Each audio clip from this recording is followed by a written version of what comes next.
Well, hello and welcome to the Texas Special YouTube channel. And for this week's O-Gauge product review, as promised, we take a look at this Lionel number 6-16680 Lionelville Maintenance Crew Car. Now, this is supposed to be a cherry picker car. There's supposed to be a little bucket that clips on right here. Unfortunately, the bucket is missing. So, there's that. Other than that, this car's in really good condition. You can see there is a little bit of superficial rust here that could very easily be cleaned up. And everything else is in pretty good condition. So let's run through it. To start off with, you have a stamped sheet metal ladder.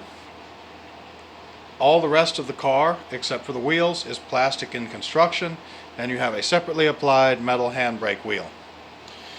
You have the standard rivet detailing along the side of the car. All the lettering is in good condition. You have the built January of 1994 by Lionel. The product number, which is also the car number. You have these solid plastic roller bearing trucks on both ends of the car.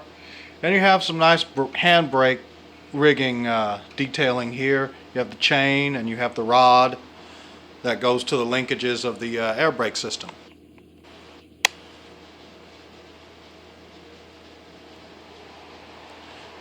So you can see there, pretty good detail on the on the brake details, and of course fairly alright detailing on the trucks.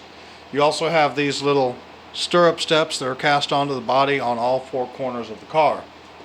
As I said, fairly nice rivet detailing throughout the side of the car body. The other side of the car looks identical to this, minus the handbrake detailing. This car is a traditional 027 type freight car, which means that it will operate on curvature as tight as 27 inches diameter, and it's an undersized car. It's not a true 1 in 48 scale car. It's intentionally built undersized to be able to handle the tighter curvature of 027.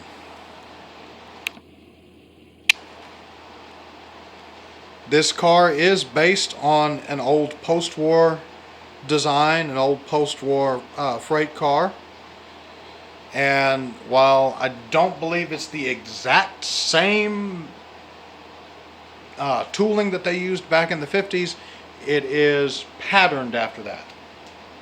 This car has plastic operating magnetic knuckle couplers. So if we rotate this thing around to the B end of the car so we can take a look at that, you will see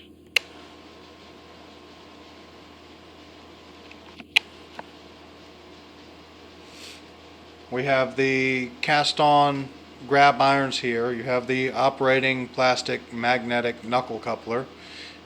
And this is the thumbtack style, which is traditional of Lionel design. This little disc here on the underside of the car, if you park this over the electromagnet of a Lionel uncoupling track section or similar product and energize the electromagnet, it pulls that down and the knuckle pops open. If you do not have a Lionel magnetic uncoupling track section, fear not, for this little tab on the side of the coupler body, you push down and the knuckle pops open, same effect.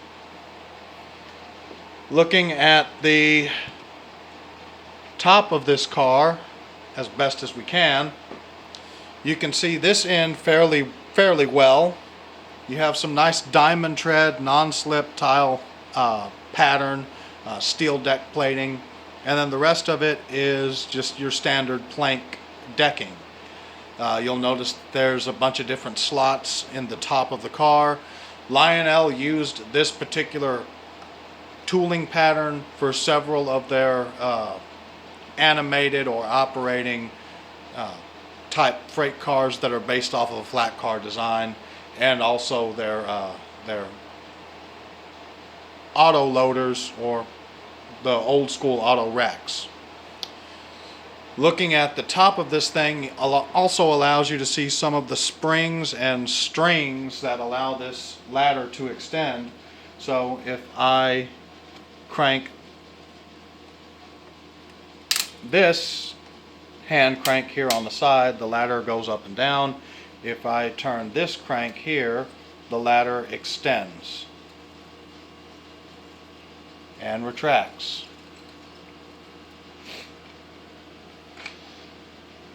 This ladder also swivels.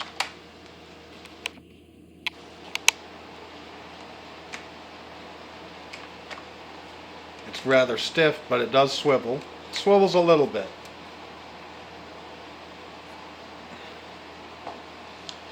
As I said, this car is meant to operate on 027 curves, so the 072 curves of the South Texas Railroad's main track number 1 should be absolutely no problem for this thing. But before we get to the run, we'll look at the underside just so we can say we did. And you'll see very, very, very minimalistic detailing. You have the underframe, you have some scant underframe detailing and some scant rivet detailing, but that's really it. There's not a whole lot going on the underside of this car, which is what I or any veteran Lionel aficionado is going to expect out of a car like this, especially one from the 1990s. Not saying that those trains are necessarily inferior or bad, it's just this is a lower end item. This is not on the same level as your standard O or scale freight cars. Therefore, the detail is going to, there's not going to be as much detail as you would find on one of those.